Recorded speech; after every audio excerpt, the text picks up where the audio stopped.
ನನ್ನಲ್ಲಿ ಪ್ರೀತಿಯುಳ್ಳ ಆತ್ಮೀಯ ವೀಕ್ಷಕರೇ, ದೇವರ ವಾಕ್ಯದಿಂದ ಬಲ ಹೊಂದಿ ತಮ್ಮ ಅಮೂಲ್ಯವಾದ ಕರೆಗಳಿಂದ ನಮ್ಮನ್ನು ಪ್ರೋತ್ಸಾಹಿಸುತ್ತಿರುವ ನಿಮ್ಮೆಲ್ಲರಿಗೂ ಹೃದಯಪೂರ್ವಕವಾದ ವಂದನೆಗಳು ಹಾಗೂ ಇಂದಿನ ಕಾರ್ಯಕ್ರಮಕ್ಕೆ ಪ್ರೀತಿಯ ಸುಸ್ವಾಗತ ಕೋರ್ತಿದ್ದೇವೆ. ಯೆಹೋವ ದೇವರು ಇಸ್ರಾಯೇಲರ ಪೂರ್ವಿಕರಿಗೆ ಪ್ರಮಾಣಪೂರ್ವಕವಾಗಿ ವಾಗ್ದಾನ ಮಾಡಿದ ದೇಶವನ್ನು ಇಸ್ರಾಯೇಲರು ಪೂರ್ತಿಯಾಗಿ ವಶಪಡಿಸಿಕೊಳ್ಳಲು ಯಾಕೆ ಸೋತರು? 2.5 ಕುಲದವರು ವೇದಿಯನ್ನು ಕಟ್ಟಿದರ ಉದ್ದೇಶವೇನು? ಇವುಗಳನ್ನು ಇಂದು ತಿಳಿದುಕೊಳ್ಳೋಣ. ಹಾಗಾದರೆ ಬನ್ರಿ, ದೇವರಾತ್ಮನ ಬಲದಿಂದ ನಮ್ಮ ಅಧ್ಯಯನವನ್ನು ಪ್ರಾರಂಭಿಸಿ ಆತ್ಮದಲ್ಲಿ ಬಲ ಹೊಂದೋಣ. ನಾನು ನಿಮ್ಮನ್ನು ಎಂದಿಗೂ ಕೈಬಿಡುವುದಿಲ್ಲ ಎಂಬುದಾಗಿ ವಾಗ್ದಾನ ಮಾಡಿದ ನಮ್ಮ ರಕ್ಷಕನಾದ ದಾವೀದ ವಂಶವೆಂಬ ಬುಡದಿಂದ ಹುಟ್ಟಿದ ಚಿಗುರು, ಅವನ ಸಂತತಿಯು ಉದಯ ಸೂಚಕವಾದ ಪ್ರಕಾಶವುಳ್ಳ ನಕ್ಷತ್ರವೂ ಆಗಿರುವ ಯೇಸು ಕ್ರಿಸ್ತನ ಅತಿ ಮಹತ್ವವುಳ್ಳ ನಾಮದಲ್ಲಿ ನಿಮ್ಮೆಲ್ಲರನ್ನು ವಂದಿಸುತ್ತಾ ಇಂದಿನ ಕಾರ್ಯಕ್ರಮಕ್ಕೆ ಬಹು ಪ್ರೀತಿಯಿಂದ ಸ್ವಾಗತಿಸುತ್ತೇನೆ. ಕರ್ತನಲ್ಲಿ ಪ್ರಿಯರೇ, ದೇವರ ಮಹಾಕೃಪೆಯಿಂದಾಗಿ ನೀವೆಲ್ಲರೂ ಕ್ಷೇಮದಿಂದಿರುವಿರಿ ಎಂದು ನಾನು ನಂಬಿ ದೇವರಿಗೆ ಸ್ತೋತ್ರ ಸಲ್ಲಿಸುತ್ತೇನೆ. ದೇವರ ಜೀವವುಳ್ಳ ವಾಕ್ಯವು ಪ್ರತಿದಿನ ನಮ್ಮನ್ನು ಹುಡುಕಿಕೊಂಡು ಬರುತ್ತದೆ. ಅದು ಎಷ್ಟು ಅದ್ಭುತವಾದ ಸಂಗತಿಯಲ್ಲವೇ? ಪ್ರಿಯರೇ, ಕಳೆದ ಕಾರ್ಯಕ್ರಮದಲ್ಲಿ ಧ್ಯಾನಿಸಿದ ಕೆಲವು ಸಂಗತಿಗಳನ್ನು ಈಗ ನಾವು ಜ್ಞಾಪಿಸಿಕೊಂಡು ಮುಂದಿನ ಧ್ಯಾನಕ್ಕೆ ಹೋಗೋಣ. ಕಳೆದ ಕಾರ್ಯಕ್ರಮದಲ್ಲಿ ನಾವು ಯೆಹೋಶುವನ ಪುಸ್ತಕದ 19 ಮತ್ತು 20ನೇ ಅಧ್ಯಾಯಗಳನ್ನು ಧ್ಯಾನ ಮಾಡಿ ಅವುಗಳ ಮೂಲಕ ಅನೇಕ ಆತ್ಮಿಕ ಆಶೀರ್ವಾದಗಳನ್ನು ಹೊಂದಿಕೊಂಡಿದ್ದೇವೆ. ಇಂದು ನಾವು ಯೆಹೋಶುವನ ಪುಸ್ತಕದ 21ನೇ ಅಧ್ಯಾಯದ 1ನೇ ವಚನದಿಂದ 22ನೇ ಅಧ್ಯಾಯದ 17ನೇ ವಚನದವರೆಗೆ ಧ್ಯಾನ ಮಾಡಿಕೊಳ್ಳೋಣ. ಧ್ಯಾನ ಮಾಡುವ ಎಲ್ಲ ಹಂತಗಳಲ್ಲಿಯೂ ದೇವರಾತ್ಮನ ಮಾರ್ಗದರ್ಶನ ನಡೆಸುವಿಕೆಯನ್ನು ಆಶ್ರಯಿಸಿಕೊಂಡು ಮುಂದೆ ಸಾಗೋಣ. ಕರ್ತನಲ್ಲಿ ಪ್ರಿಯರೇ, 21ನೇ ಅಧ್ಯಾಯದ ಮುಖ್ಯ ಪ್ರಸ್ತಾಪವು ಲೇವಿ ಕುಲದವರ ಪಟ್ಟಣಗಳು ಎಂಬುದಾಗಿರುತ್ತದೆ. ಪ್ರೀತಿಯುಳ್ಳ ನನ್ನ ದೇವಜನರೇ, ಬೇರೆ ಎಲ್ಲ ಕುಲದವರ ಹಾಗೆ ಲೇವಿ ಕುಲದವರು ಯಾವ ಭೂಮಿಯನ್ನು ಹೊಂದಿರಲಿಲ್ಲ. ಅವರಿಗೆ ಯಾವ ಭೂಮಿಯೂ ಕೊಡಲ್ಪಟ್ಟಿರಲಿಲ್ಲ. ಅದರ ಬದಲಿಗೆ ಬೇರೆ ಕುಲಗಳಲ್ಲಿ ಅವರಿಗೆ ಪಟ್ಟಣಗಳು ಕೊಡಲ್ಪಟ್ಟಿದ್ದವು. ಈ ಲೇವಿ ಕುಲದವರು ಜನರಿಗೆ ಯಾಜಕೋದ್ಯೋಗವನ್ನು ಮಾಡುವವರಾಗಿದ್ದ ನಿಮಿತ್ತ ಅವರು ಚದಿಸಲ್ಪಟ್ಟಿದ್ದರು. ಲೇವಿ ಕುಲವು ಯಾಜಕ ಕುಲವಾಗಿತ್ತು. ಬನ್ನಿರಿ ಪ್ರಿಯರೇ, ನಮ್ಮ ಧ್ಯಾನವನ್ನು ಮುಂದುವರಿಸುವ ಹಾಗೆ ಯೆಹೋಶುವನ ಪುಸ್ತಕ 21ನೇ ಅಧ್ಯಾಯ 1 ಮತ್ತು 2ನೇ ವಚನವನ್ನು ಗಮನಿಸೋಣ. ಅಲ್ಲಿ ಹೀಗೆ ಬರೆದದೆ: ಲೇವಿ ಕುಲಾಧಿಪತಿಗಳು ಕಾನಾನ್ ದೇಶದ ಸಿಲೋವಿನಲ್ಲಿದ್ದ ಮಹಾಯಾಜಕನಾದ ಎಲ್ಲಾಜಾರ್, ನೂನನ ಮಗನಾದ ಯೆಹೋಶುವ, ಇಸ್ರಾಯೇಲ್ ಕುಲಾಧಿಪತಿಗಳು ಇವರ ಬಳಿಗೆ ಬಂದು, ನಮ್ಮ ನಿವಾಸಕ್ಕೆ ಪಟ್ಟಣಗಳನ್ನು, ಪಶುಗಳಿಗೆ ಗೋಮಾಳಗಳನ್ನು ಕೊಡಬೇಕೆಂದು ಯೆಹೋವನು ಮೋಶೆಯ ಮೂಲಕ ಆಜ್ಞಾಪಿಸಿದನಲ್ಲ ಅನ್ನಲು ಎಂಬುದಾಗಿ. ನೋಡಿರಿ ಪ್ರಿಯರೇ, ಅಂದಿನ ದಿವಸಗಳಲ್ಲಿ ನಗರದ ಹೊರವಲಯಕ್ಕೆ ಸಮಸ್ಯೆಯೂ ಇತ್ತು ಎಂಬುದು ಸಹಜವಾಗಿ ಕಾಣುತ್ತದೆ. ಈಗ ಲೇವಿ ಕುಲದವರು ವಾಸಿಸಲು ಉತ್ತರದಲ್ಲಿನ ದಾನ್ನಿಂದ ಹಿಡಿದು ದಕ್ಷಿಣ ಬೇರ್ಷೆಬದವರೆಗೂ 48 ಪಟ್ಟಣಗಳು ಕೊಡಲ್ಪಡಬೇಕಾಗಿದ್ದವು. ಮುಂದಿನ ವಚನಗಳನ್ನು ಗಮನಿಸುವುದಾದರೆ ಆ ಎಲ್ಲ ಪಟ್ಟಣಗಳ ಪಟ್ಟಿಯನ್ನು ನಾವು ಅಲ್ಲಿ ಕಂಡುಕೊಳ್ಳುತ್ತೇವೆ. ಬನ್ನಿರಿ, ನಮ್ಮ ಧ್ಯಾನವನ್ನು ಮುಂದುವರಿಸುವ ಹಾಗೆ ಯೆಹೋಶುವನ ಪುಸ್ತಕ 21ನೇ ಅಧ್ಯಾಯ 41ನೇ ವಚನವನ್ನು ಗಮನಿಸೋಣ. ಅಲ್ಲಿ ಹೀಗೆ ಬರೆದದೆ: ಲೇವಿಯರಿಗೆ ಇಸ್ರಾಯೇಲ್ಯರ ಮಧ್ಯದಲ್ಲಿ ದೊರಕಿದ ಗೋಮಾಳ ಸಹಿತವಾದ ಪಟ್ಟಣಗಳು 48 ಎಂಬುದಾಗಿ. ಪ್ರಿಯರೇ, ದೇಶದ ಭಾಗಾಕಾರದ ಕೆಲಸವು ಪೂರೈಸಲ್ಪಟ್ಟಿತು. ಬನ್ನಿರಿ, ಮುಂದಕ್ಕೆ ನಾವು ನೋಡೋಣ. ಯೆಹೋಶುವನ ಪುಸ್ತಕ 21ನೇ ಅಧ್ಯಾಯ 43 ಮತ್ತು 44ನೇ ವಚನಗಳನ್ನು. ಅಲ್ಲಿ ಹೀಗೆ ಬರೆದದೆ: ಯೆಹೋವನು ಇಸ್ರಾಯೇಲ್ಯರ ಪೂರ್ವಿಕರಿಗೆ ಪ್ರಮಾಣಪೂರ್ವಕವಾಗಿ ವಾಗ್ದಾನ ಮಾಡಿದ ದೇಶವನ್ನು ಇಸ್ರಾಯೇಲರಿಗೆ ಕೊಟ್ಟನು. ಅವರು ಅದನ್ನು ಸ್ವತಂತ್ರಿಸಿಕೊಂಡು ಅದರಲ್ಲಿ ವಾಸ ಮಾಡಿದರು. ಯೆಹೋವನು ಅವರ ಪೂರ್ವಿಕರಿಗೆ ಆಣೆಯಿಟ್ಟು ಹೇಳಿದಂತೆ ಅವರಿಗೆ ಎಲ್ಲ ಕಡೆಯಲ್ಲಿಯೂ ಸಮಾಧಾನ ಕೊಟ್ಟನು. ವೈರಿಗಳಲ್ಲಿ ಒಬ್ಬನೂ ಅವರ ಮುಂದೆ ನಿಲ್ಲಲಿಲ್ಲ. ಆತನು ಎಲ್ಲರನ್ನೂ ಅವರ ಕೈಗೆ ಒಪ್ಪಿಸಿದನು ಎಂಬುದಾಗಿ. ಕರ್ತನಲ್ಲಿ ಪ್ರಿಯರೇ, ಈಗ ಇಸ್ರಾಯೇಲ್ಯರು ಕಾನಾನ್ ದೇಶವನ್ನು ಸ್ವಾಧೀನಪಡಿಸಿಕೊಂಡಿದ್ದಾರೆ. ಆದರೆ ದೇವರು ವಾಗ್ದಾನ ಮಾಡಿದ್ದ ಭೂಮಿಯಲ್ಲಿ ಒಂದು ಚಿಕ್ಕ ತುಂಡು ಭೂಮಿಯನ್ನು ಮಾತ್ರ ಇವರು ಸ್ವಾಧೀನಪಡಿಸಿಕೊಂಡರು. ಇನ್ನೂ ಹೆಚ್ಚು ಭೂಮಿ ಅಥವಾ ಸ್ವಾಸ್ಥ್ಯ ಅವರಿಗೆ ಬೇಕಿದ್ದಲ್ಲಿ ಅವರು ಸ್ವತಃ ಹೋಗಿ ಅದನ್ನು ಸ್ವಾಧೀನಪಡಿಸಿಕೊಳ್ಳಬೇಕಾಗಿರುವುದು. ತಾವು ಕಾಲಿಡುವ ಸ್ಥಳವೆಲ್ಲ ಅವರಿಗೆ ಸ್ವಾಧೀನವಾಗುವುದು ಎಂಬ ನಿಯಮವು ಇನ್ನೂ ಜಾರಿಯಲ್ಲಿದೆ. ಹೇಗೋ ಈಗ ಇಸ್ರಾಯೇಲ್ಯರು ಸ್ವಾಧೀನಪಡಿಸಿಕೊಂಡ ದೇಶವು ಶತ್ರುಗಳಿಂದ ಮುಕ್ತವಾಗಿದೆ ಮತ್ತು ಅವರೀಗ ವಿಶ್ರಾಂತಿಯಲ್ಲಿ ಸೇರಬಹುದು. ನೋಡಿರಿ, ಇಂದು ನಮಗಿರುವ ವಿಶ್ರಾಂತಿಯು ಅದು ವಿಮೋಚನೆಯ ವಿಶ್ರಾಂತಿಯಾಗಿದೆ. ಇದು ಯಾವುದೇ ಕಾರಣಕ್ಕೂ ಅತ್ಯವಶ್ಯವಾಗಿ ಬೇಕಾಗಿರುವ ವಿಶ್ರಾಂತಿಯಾಗಿರುವುದು. ನಾವು ಜೀವಿಸುತ್ತಿರುವ ಯುಗವು ಗಡಿಬಿಡಿಯ ಮಾನಸಿಕ ಉದ್ವೇಗದ ಯುಗವಾಗಿದೆ. ನಮಗೆ ಅನೇಕ ಒತ್ತಡಗಳು ಇವೆ ಮತ್ತು ಒಬ್ಬ ಸಾಮಾನ್ಯ ದೇವರ ಮಗುವಿಗೆ ಅವಶ್ಯವಾಗಿ ಬೇಕಾಗಿರುವ ಸಂಗತಿ ಏನೆಂದರೆ ದೇವರು ಒದಗಿಸುವ ವಿಶ್ರಾಂತಿಯಲ್ಲಿ ಸೇರುವುದಾಗಿದೆ. ಕರ್ತನಲ್ಲಿ ಪ್ರಿಯ ದೇವಜನರೇ, ನಾವು ಮುಂದುವರೆದು ನ್ಯಾಯಸ್ಥಾಪಕರ ಪುಸ್ತಕವನ್ನು ಧ್ಯಾನ ಮಾಡಲು ಹೋಗುವಾಗ ಅಲ್ಲಿ ಇಸ್ರಾಯೇಲ್ಯರು ವೈರಿಗಳಿಂದ ತಮ್ಮ ಸ್ವಾಸ್ಥ್ಯವನ್ನು ಸಂಪೂರ್ಣವಾಗಿ ವಶಪಡಿಸಿಕೊಳ್ಳುವುದರಲ್ಲಿ ಸೋತರು ಎಂಬುದಾಗಿ ನೋಡಲಿದ್ದೇವೆ. ಯಾಕೆ ಹಾಗಾಯಿತು? ಯಾಕಂದರೆ ಅದು ಇಸ್ರಾಯೇಲ್ಯರ ಅಪನಂಬಿಕೆಯೇ ಆಗಿತ್ತು. ಯೆಹೋಶುವನು ಅವರಿಗೆ ವಿಶ್ರಾಂತಿ ಕೊಡಲಿಕ್ಕಾಗಲಿಲ್ಲ. ಅದು ಅವನಿಂದ ಆಗುವುದೂ ಇಲ್ಲ. ಇಸ್ರಾಯೇಲ್ಯರು ದೇವರನ್ನು ನಂಬದೇ ಹೋದುದರಿಂದ ಅವರು ವಿಶ್ರಾಂತಿಯನ್ನು ಹೊಂದಲು ಆಗಲಿಲ್ಲ. ಪ್ರಿಯರೇ, ಇಸ್ರಾಯೇಲ್ಯರ ಸೋಲನ್ನು ನಾವು ಪುನಃ ಮಾಡದಂತೆ ಇಬ್ರಿಯ ಗ್ರಂಥಕರ್ತನು ನಮಗೆ ಎಚ್ಚರಿಕೆಯನ್ನು ನೀಡಿರುವನು. ಅದನ್ನು ನಾವು ಇಬ್ರಿಯರಿಗೆ ಬರೆದ ಪತ್ರಿಕೆ 4ನೇ ಅಧ್ಯಾಯ 9ನೇ ವಚನದಿಂದ 11ನೇ ವಚನಗಳಲ್ಲಿ ಹೀಗೆ ನೋಡುತ್ತೇವೆ. ಆದುದರಿಂದ ದೇವರ ಜನರು ಅನುಭವಿಸುವುದಕ್ಕಿರುವ ಸಬ್ಬತ್ತೆಂಬ ವಿಶ್ರಾಂತಿಯು ಇನ್ನೂ ಉಂಟು. ಹೇಗೆಂದರೆ ದೇವರು ತನ್ನ ಕೆಲಸಗಳನ್ನು ಮುಗಿಸಿ ಹೇಗೆ ವಿಶ್ರಮಿಸಿಕೊಂಡನೋ ಹಾಗೆಯೇ ಆತನ ವಿಶ್ರಾಂತಿಯಲ್ಲಿ ಸೇರಿರುವವರು ಸಹ ತನ್ನ ಕೆಲಸಗಳನ್ನು ಮುಗಿಸಿ ವಿಶ್ರಮಿಸಿಕೊಂಡಿದ್ದಾನೆ.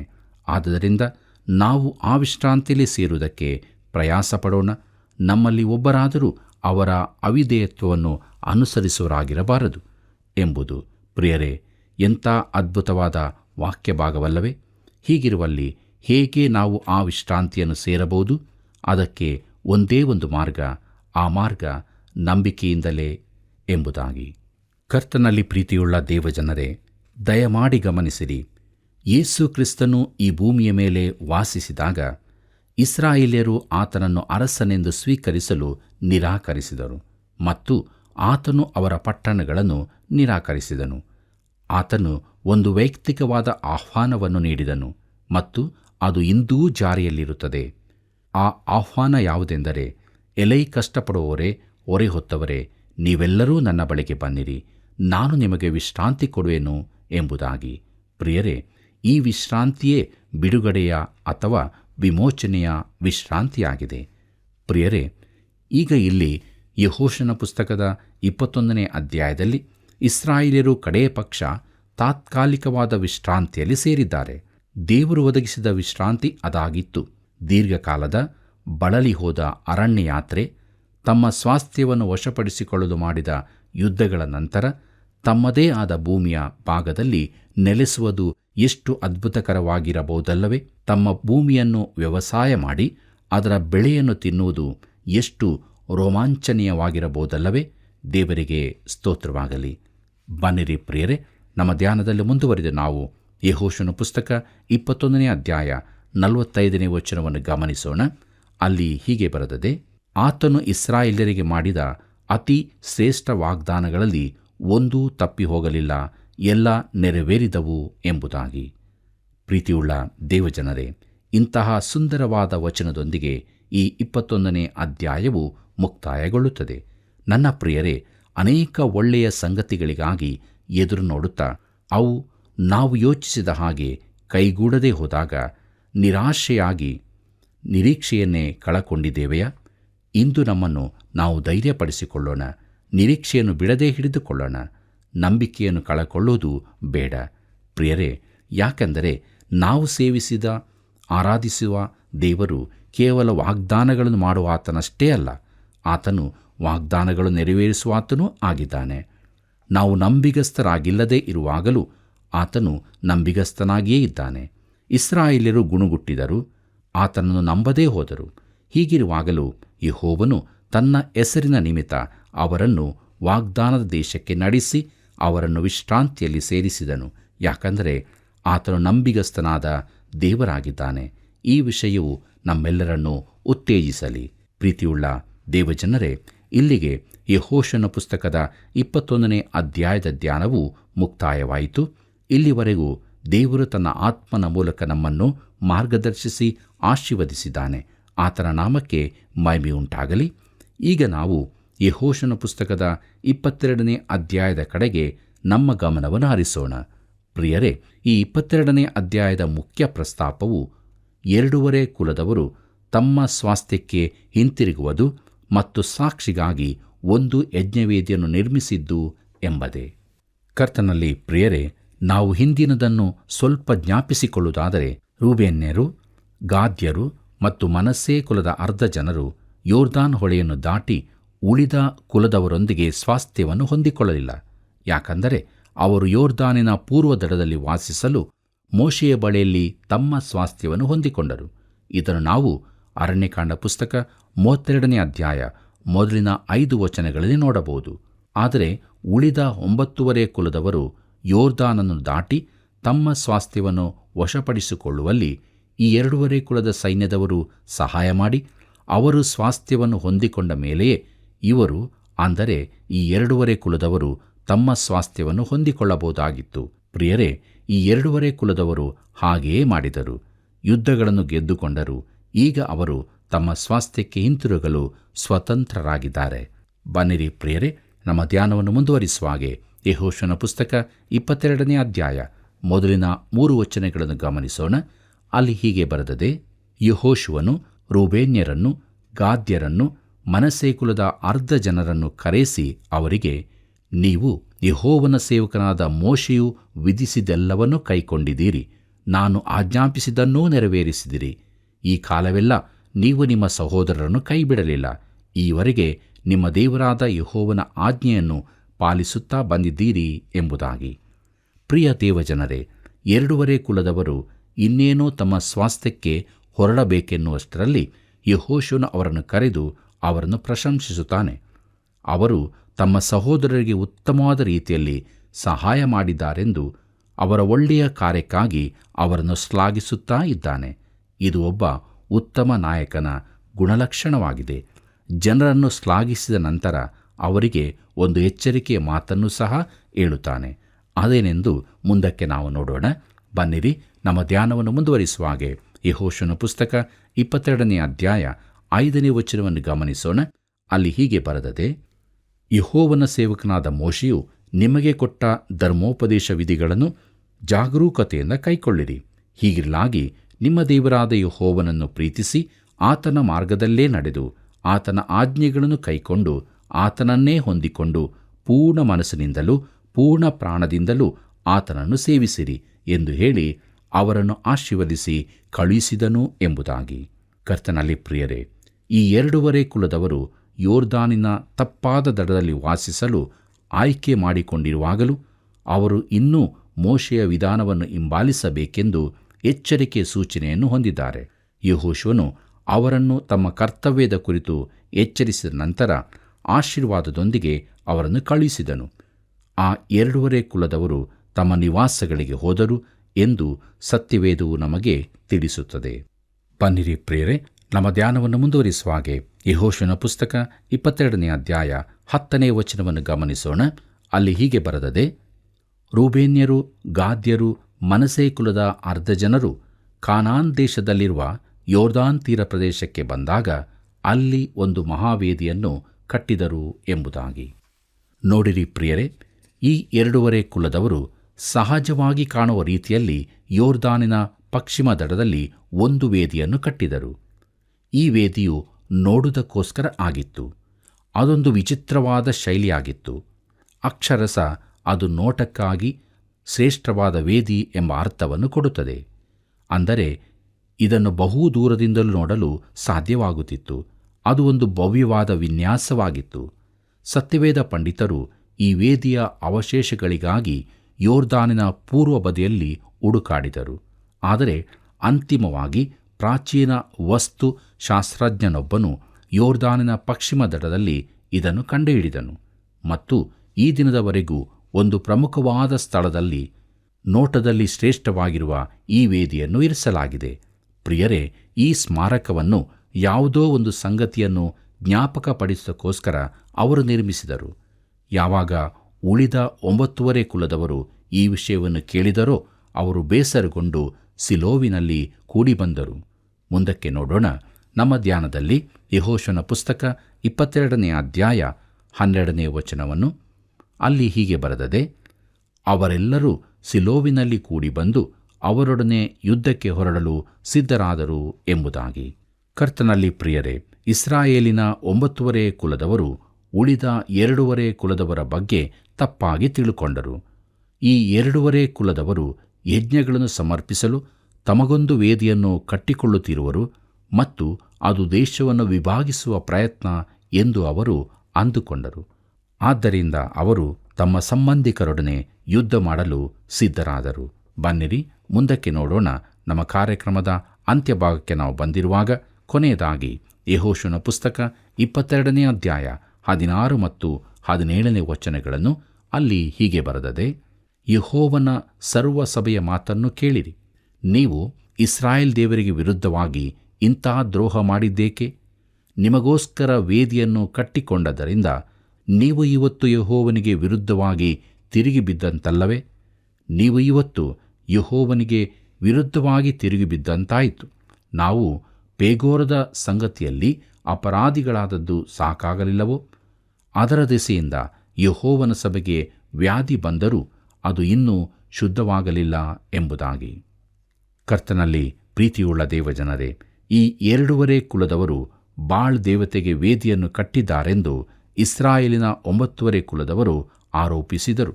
ಪ್ರಿಯರೇ, ಬೀಳಾಮನು ಇಸ್ರಾಯೇಲ್ಯರ ಮನವೊಲಿಸಿ ಮೋವಾಬ್ಯರ ಸ್ತ್ರೀಯರನ್ನು ಮದುವೆ ಮಾಡಿಕೊಂಡು ಆತ್ಮಿಕ ವ್ಯಭಿಚಾರ ಮಾಡುವಂತೆ ಇಸ್ರಾಯೇಲ್ಯರನ್ನು ಪಾಪಕ್ಕೆ ನಡೆಸಿದ ಸಮಯವನ್ನು ನೆನಪಿಸಿಕೊಂಡರು.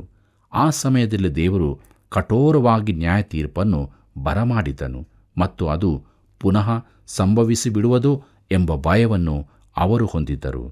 ಪ್ರಿಯರೇ, ನಿಜವಾಗಿಯೂ ನಮ್ಮ ಜೀವಿತಗಳಲ್ಲಿ ನಾವು ಕೂಡ ಇದೇ ರೀತಿಯಾಗಿ ಇರುತ್ತೇವಲ್ಲವೋ? ಅನೇಕ ಬಾರಿ ನಾವು ನಮ್ಮ ಇಷ್ಟಕ್ಕಾಗಿ, ನಮ್ಮ ಚಿತ್ತಕ್ಕನುಸಾರವಾಗಿ ದೇವರ ನಿಯಮಗಳನ್ನು ಮೀರುತ್ತೇವೆ. ಆವಾಗ ದೇವರು ನಮ್ಮನ್ನು ಶಿಕ್ಷಿಸುತ್ತಾನೆ. ಆ ಶಿಕ್ಷೆಯನ್ನು ನಾವು ತಿಳಿದುಕೊಳ್ಳದೆ ಮತ್ತಷ್ಟು ದೇವರಿಂದ ದೂರವಾಗುತ್ತೇವೆ. ಪ್ರೀತಿಯುಳ್ಳ ದೇವಜನರೇ, ಹೇಗೋ ಈ 2 ಕುಲದವರು ತಾವು ಮಾಡಿದ್ದಕ್ಕೆ ಒಂದು ಒಳ್ಳೆಯ ವಿವರಣೆಯನ್ನು ನೀಡುತ್ತಿರುವರು. ಪ್ರೀತಿಯುಳ್ಳ ಸಹೋದರ ಸಹೋದರಿಯರೇ, ಈ ವಿವರಣೆಯನ್ನು ನಾವು ಮುಂದಿನ ಕಾರ್ಯಕ್ರಮದಲ್ಲಿ ನೋಡಲಿದ್ದೇವೆ. ಆದುದರಿಂದ ಮುಂದಿನ ಕಾರ್ಯಕ್ರಮವನ್ನು ವೀಕ್ಷಿಸುವುದಕ್ಕಾಗಿ ನಿಮ್ಮನ್ನು ನೀವು ಸಿದ್ಧ ಮಾಡಿಕೊಂಡು ಪ್ರಾರ್ಥನಾಪೂರ್ವಕವಾಗಿ ಈ ವಾಕ್ಯ ಭಾಗ ಧ್ಯಾನಕ್ಕಾಗಿ ನಿಮ್ಮನ್ನು ನೀವು ಸಿದ್ಧ ಮಾಡಿಕೊಂಡು ಬರಬೇಕು ಎಂಬುದಾಗಿ ಕೇಳಿಕೊಳ್ಳುತ್ತೇವೆ. ಪ್ರಿಯರೇ, ದೇವರ ವಾಕ್ಯವು ನಮ್ಮ ಸಂಗಡ ಮಾತನಾಡಿದ್ದನ್ನು ನಾವು ನೆನಪಿಸಿಕೊಳ್ಳೋಣ. ನಮ್ಮನ್ನು ದೇವರಿಗೆ ಸಮರ್ಪಿಸಿಕೊಂಡವರಾಗಿ ದೇವರ ವಾಕ್ಯಕ್ಕೆ ವಿಧೇಯರಾಗಿ ನಾವು ಜೀವಿಸೋಣ. ಹೀಗಾಗುವಂತೆ ದೇವರು ತಾನೇ ನಮಗೆ ಸಹಾಯ ಮಾಡಿ ನಮ್ಮನ್ನು ಕೈ ಹಿಡಿದು ನಡೆಸಲಿ. ಕರ್ತನ ಕೃಪೆಯು ಸದಾ ನಿಮ್ಮೆಲ್ಲರ ಸಂಗಡ ಇರಲಿ. ಪ್ರಿಯರೇ, ಇಸ್ರಾಯೇಲರಲ್ಲಿ ಲೇವಿಯ ಕುಲವು ಯಾಜಕ ಕುಲವಾಗಿತ್ತು. ಅವರು ಯಾವ ಭೂಮಿಯನ್ನು ಹೊಂದಿರಲಿಲ್ಲ. ಅವರಿಗೆ ಪಟ್ಟಣಗಳು ಕೊಡಲ್ಪಟ್ಟಿದ್ದವು. ಅವರು ವಶಪಡಿಸಿಕೊಂಡ ದೇಶವು ಶತ್ರುಗಳಿಂದ ಮುಕ್ತವಾಯಿತು. ಆದರೂ ಅವರಿಗೆ ವಿಶ್ರಾಂತಿಯಾಗಲಿಲ್ಲ. ಅವರ ಅಪನಂಬಿಕೆಯಿಂದ ವಾಗ್ದಾನ ಮಾಡಿದ ದೇಶವನ್ನು ಪೂರ್ತಿಯಾಗಿ ಹೊಂದಿಕೊಳ್ಳಲು ಆಗಲಿಲ್ಲ. ಹಾಗೆಯೇ ಪ್ರಿಯರೇ, ನಮ್ಮ ಜೀವಿತದಲ್ಲಿಯೂ ಕೂಡ ಅಪನಂಬಿಕೆಯು ದೇವರ ಆಶೀರ್ವಾದವನ್ನು ಪೂರ್ತಿಯಾಗಿ ಹೊಂದಿಕೊಳ್ಳಲು ನಮಗೆ ಅಡ್ಡಿಯಾಗಿದೆ. ಆದುದರಿಂದ ದೇವರಲ್ಲಿ ಭರವಸೆ ಬಿಟ್ಟು ಕ್ರಿಸ್ತ ನಂಬಿಕೆಯ ಜೀವಿತವನ್ನು ಜೀವಿಸೋಣ. ಬನ್ನಿ, ನಾವು ಪ್ರಾರ್ಥನೆಯನ್ನು ಮಾಡಿಕೊಳ್ಳೋಣ. ಪ್ರೀತಿ ಕೃಪೆಗಳಿಂದ ನಮ್ಮನ್ನು ಶೃಂಗರಿಸಿ ನಡೆಸ್ತಿರುವಂಥ ಪ್ರೀತಿ ಸ್ವರೂಪನಾದ ತಂದೆಯೇ, ಪರಿಶುದ್ಧಾತ್ಮನ ಸಹಾಯಕ್ಕಾಗಿ ಸ್ತೋತ್ರ. ವಿಶ್ವಾಸದಲ್ಲಿ ನಾವು ಮುಂದುವರಿಯುವಂತೆ ನಿನ್ನ ಕೃಪೆಯನ್ನು ಕೊಡು ಕರ್ತನೆ. ನಂಬಿಕೆಯ ಓಟದಲ್ಲಿ ಸ್ಥಿರಚಿತ್ತರಾಗಿ ಮುಂದೆ ಸಾಗುವಂತೆ ನಿನ್ನ ಆತ್ಮನ ಸಹಾಯವನ್ನು ಕೊಡು. ಈ ಕಾರ್ಯಕ್ರಮವನ್ನು ವೀಕ್ಷಿಸುತ್ತಿರುವಂಥ ಪ್ರತಿಯೊಬ್ಬ ಮಿತ್ರರನ್ನು ನೀನು ಆಶೀರ್ವದಿಸು. ಅವರ ಸಮಸ್ಯೆಗಳನ್ನು ಪರಿಹರಿಸಿ ನಿನ್ನ ಕೃಪೆಯಲ್ಲಿ ನಡೆಸಬೇಕೆಂದು ಯೇಸು ಕ್ರಿಸ್ತನ ಮಹಿಮೆಯ ನಾಮದಲ್ಲಿ ಬೇಡಿದ್ದೇವೆ ತಂದೆಯೇ, ಆಮೇನ್. ಪ್ರಿಯರೇ, ಈ ಕಾರ್ಯಕ್ರಮದ ಬಗ್ಗೆ ಇತರರಿಗೆ ತಿಳಿಸುವಿರಾ? ಇಲ್ಲವಾದಲ್ಲಿ ಇಂದಿನಿಂದ ದಿನಾಲೂ ಒಬ್ಬರಿಗಾದರೂ ತಿಳಿಸಿರಿ. ದೇವರ ಆಶೀರ್ವಾದವನ್ನು ನಿಮ್ಮದಾಗಿ ಮಾಡಿಕೊಳ್ಳಿರಿ. ತಿರುಗಿ ಭೇಟಿಯಾಗೋಣ. ವಂದನೆಗಳು.